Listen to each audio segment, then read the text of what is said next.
नमस्कार दोस्तों, स्वागत है नागद्वार यात्रा के इस भाग 4 में। पद्मसेस स्वामी के दर्शन करने के बाद और कुछ देर विश्राम करके भंडारा ग्रहण करने के बाद हमारी यात्रा फिर से प्रारंभ होती है। अब रास्ता पहले से अधिक दुर्गम होने लगता है। घने जंगल, ऊंचे पहाड़, गहरी घाटियां और हर कदम पर प्रकृति का अद्भुत सौंदर्य। ऐसा लगता है मानो सतपुड़ा की पूरी पर्वतमाला स्वयं शिव भक्तों का मार्गदर्शन कर रही हो। कुछ दूर आगे बढ़ने पर आता है स्वर्ग द्वार। दोस्तों, स्वर्ग द्वार तक यात्रा काफी कठिन है।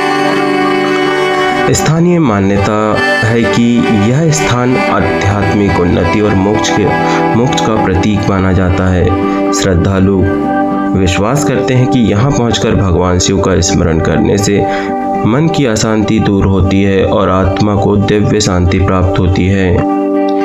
यहाँ की ऊंची चट्टानों से दिखाई देने वाला सतपुड़ा का मनोरम विहंगम दृश्य मन को विभोर कर देगा। और दोस्तों, ये जो आप स्वर्ग द्वार की विशाल गुफा देख रहे हैं, यहाँ पर भगवान शिव के दर्शन करके श्रद्धालु यहाँ विश्राम करते हैं। और इसी गुफा में आप एक छोटी गुफा भी देख रहे होंगे जहाँ श्रद्धालु नींबू फेंकते हैं। ठीक है, तो यहाँ पर कुछ देर विश्राम करते हैं। उसके बाद फिर अगला पड़ाव आता है चिंतामणि। स्थानीय श्रद्धालुओं की मान्यताओं के अनुसार यहाँ भगवान शिव का स्मरण करने से मन की चिंताएं दूर होती है। इसी कारण इस स्थान का नाम चिंतामणि प्रचलित हुआ। लंबी यात्रा से थके हुए श्रद्धालु यहाँ पर भी कुछ देर विश्राम करते हैं, जल ग्रहण करते हैं और फिर अपनी आगे की यात्रा जारी रखते हैं। फिर आगे बढ़ते हुए दोस्तों आता है आमगिरी। अब यात्रा का मार्ग लगातार चढ़ाई वाला हो जाता है। हर कदम के साथ शरीर थकने लगता है, लेकिन आस्था श्रद्धालुओं को आगे बढ़ाती है। आमगिरी को यात्रा का एक महत्वपूर्ण विश्राम स्थल माना जाता है। यहाँ से सतपुड़ा की पर्वतमालाओं का विशाल दृश्य दिखाई देता है। स्थानीय लोग मानते हैं कि यहाँ बैठकर भगवान शिव का ध्यान करने से मन में नई ऊर्जा और सकारात्मकता का संचार होता है।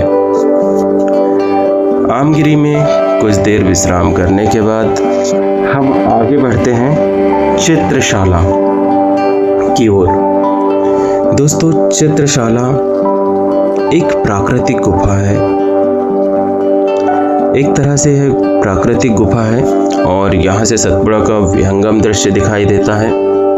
यह स्थान अपनी प्राकृतिक प्रतिध्वनि यानी इको के लिए प्रसिद्ध है। चारों ओर खड़ी विशाल चट्टानें आवाज को कई बार लौटाती है।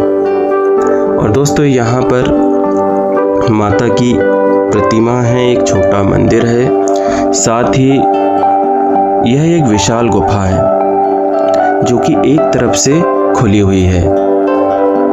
और यहाँ पर आपको बहुत सारी दुकानें मिलेंगी। रुकने के लिए पर्याप्त यहाँ पर जगह है। विभिन्न भक्त मंडलों के द्वारा यहाँ पर भंडारे का आयोजन किया जाता है। यहाँ रात भर विश्राम करके अगले दिन सुबह सुबह हम गुप्त गंगा के लिए बढ़ेंगे। और यहाँ पहाड़ों के बीच से निकलने वाली प्राकृतिक जलधारा है जो कि पूरे वर्ष बनी रहती है। स्थानीय मान्यता है कि यह जल अत्यंत पवित्र है और अनेक श्रद्धालु यहाँ स्नान करते हैं और भगवान शिव का स्मरण करते हैं। लंबी और कठिन यात्रा के बाद यह शीतल जल यात्रियों को नई ऊर्जा प्रदान करता है। गुप्त गंगा के आसपास का वातावरण अत्यंत शांत और आध्यात्मिक अनुभव से भर देता है। बहते जल की मधुर ध्वनि और जंगल की नीरवता इस स्थान को यात्रा के सबसे यादगार पड़ावों में से एक बना देती है। अब नागद्वार यात्रा अपने अंतिम चरण की ओर बढ़ रही है। दोस्तों, चित्रशाला में रात भर विश्राम करने के बाद सुबह श्रद्धालु अब अपने अगले पड़ाव की ओर प्रस्थान करते हैं।